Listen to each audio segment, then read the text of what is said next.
Growing a vegetable garden isn't as hard as it looks, but there are some basic things you have to do before planting. Reporter Sonia Goins goes in the garden to show us how to get started. You can spend thousands of dollars in gardening, but you don't have to. Muffy Conner has been gardening since she was a little girl. We were on the farm in South Dakota, so it was, a big garden. She has 2 plots at Item Homestead in Brooklyn Park. You can be gardening for 50 years, and you'll never know it all. It's a learning process, and that's what's fun about it. She says you can start with 3 simple tools: a spade, a hoe, and a rake. All you have to do is just have the basics, and you can grow plenty of food for your family. To get started, you first have to prepare your soil. You just have to make sure that the soil is turned over.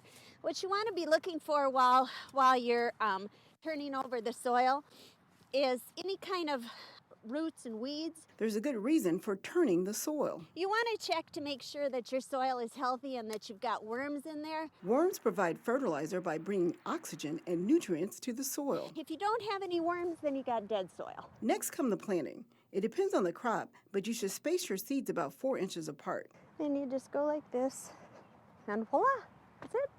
There are also different methods to gardening.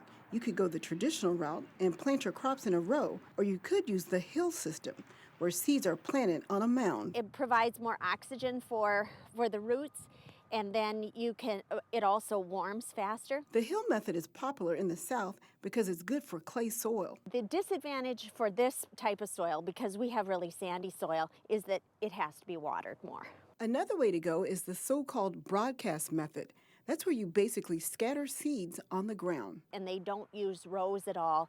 They just broadcast the seeds. One method is not better than another. You just have to take a chance and get out in the garden. There's not a right and a wrong. And that's why even people that are beginning to garden should feel comfortable with doing it. For In the Garden, Sonia Goins, 12 News. Some pretty good tips there. I think so, and hopefully it's warmer soon so we can get out and work in our gardens. Absolutely. Appreciate Looking forward that. to that. Yeah. All right.